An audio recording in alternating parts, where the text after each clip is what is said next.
اعوذ باللہ من الشیطان الرجیم، بسم اللہ الرحمن الرحیم۔ ناظرین، ہمارے نبی اکرم صلی اللہ علیہ وآلہ وسلم کے معجزات کا تذکرہ ہمارے ہاں بہت کم کیا جاتا ہے۔ چند ایک معجزات جو مشہور ہیں وہ بیان کیے جاتے ہیں، جبکہ ہمارے نبی اکرم صلی اللہ علیہ وآلہ وسلم کے کافی معجزات ہیں جن کا تذکرہ کرنا انتہائی ضروری ہے۔ تو آج ایک معجزہ حضور اکرم صلی اللہ علیہ وآلہ وسلم کا بیان کریں گے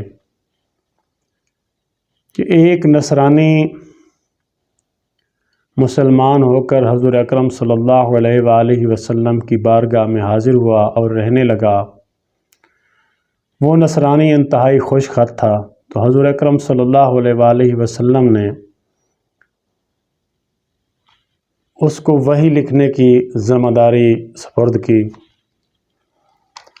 سورۃ البقرہ اور سورۃ آل عمران، یہ دو صورتیں وہ لکھتا رہا۔ اس کے بعد وہ دوبارہ مرتد ہو گیا، کافر ہو گیا اور کفار سے جا کر مل گیا۔ جب وہاں پہنچا تو کفار سے کہنے لگا کہ ہمارے نبی اکرم صلی اللہ علیہ وآلہ وسلم کے پاس کوئی علم نہیں ہے، بس اتنا ہی علم تھا کہ جتنا میں ان کو لکھ کر دیتا تھا اتنا ہی وہ جانتے تھے۔ تو اس کے ساتھ یہ ہوا کہ تھوڑے ہی عرصے کے اندر اللہ تبارک و تعالیٰ نے اس کو اپنی گرفت میں لیا اور وہ مر گیا۔ تو نصرانیوں نے اس کو قبرستان میں دفن کیا، تو زمین نے اس کی لاش کو باہر پھینک دیا۔ نصرانیوں نے 3 بار گہری قبریں کھود کر اس مرتد نصرانی کو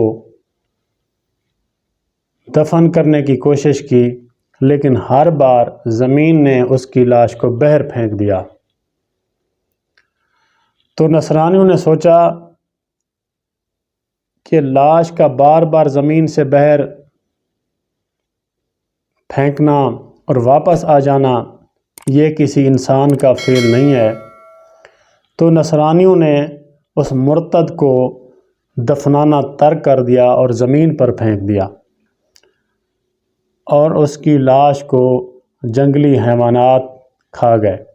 یعنی اس نصرانی اور مرتد نے حضور اکرم صلی اللہ علیہ وآلہ وسلم کی براہ راست روبرو گستاخی نہیں کی، صرف غیر لوگوں میں جا کر صرف اتنا کہا کہ میں جو لکھ کر دیتا تھا حضور اکرم صلی اللہ علیہ وآلہ وسلم کے پاس اتنا ہی علم تھا۔ تو اللہ نے گستاخ پیغمبر اکرم صلی اللہ علیہ وآلہ وسلم کو اپنی گرفت میں لیا، اس کو موت آئی اور زمین نے اس کو قبول نہیں کیا۔ یعنی جو شخص حضور اکرم صلی اللہ علیہ وآلہ وسلم کی کسی بھی حوالے سے گستاخی کرتا ہے تو اس کو زمین قبول نہیں کرے گی اور اس کو جنگل کے جانور اور حیوانات کھا جائیں گے۔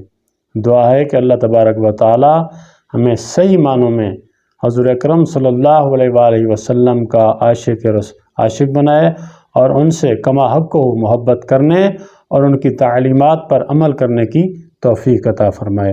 آمین ثم آمین۔